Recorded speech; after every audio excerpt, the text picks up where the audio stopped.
And now we're going to focus on some practical responses, and one being ADD. All right. A lot of us have heard of ADD, but we're not talking about that type of ADD. This stands for avoid, deny, defend. And I'm sure you all know that there's going to be a final exam at the end, and this may be a question you see along with some others. But avoid, deny, defend is extremely important. There's actually going to be a video that's going to continue to support that and educate you on it. And so simply put, when we talk about avoid, it's whatever you can do to not encounter the shooter. And so we talk about evacuating, escaping, which can be similar to evacuation, but it also can simply mean that you are escaping or moving yourself from a certain place and being able to isolate yourself in another place that presents with more safety. Deny, quickly assess best places to hide. And so a lot of times people think we talk about deny, we're talking about fighting or being aggressive, and responding with safety.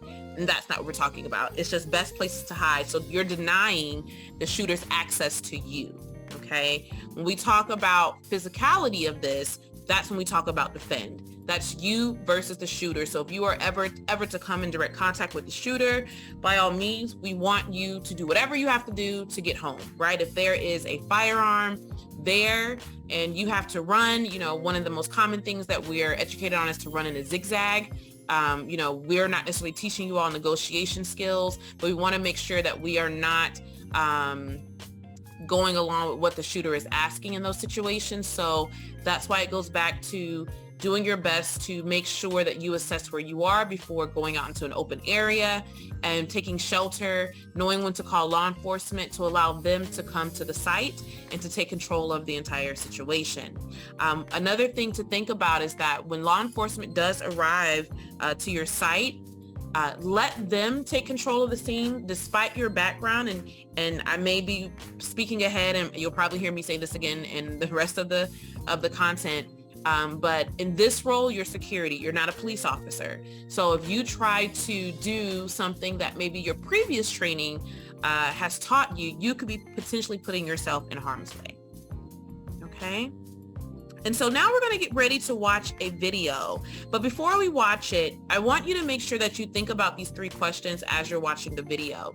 And so the video is going to be a reenactment of an active shooter situation. So I just want you to mentally prepare yourself. You will hear gunshots, you will hear people screaming, you will see people running, people hiding in office space and warehouses. And so we felt that this was a good example of some of the spaces that you all may be in to understand what that could look like, what that could feel like, and what that could sound like. So just take a moment, make sure you think about that as you're going through it, like what emotions occur in you as you're watching it.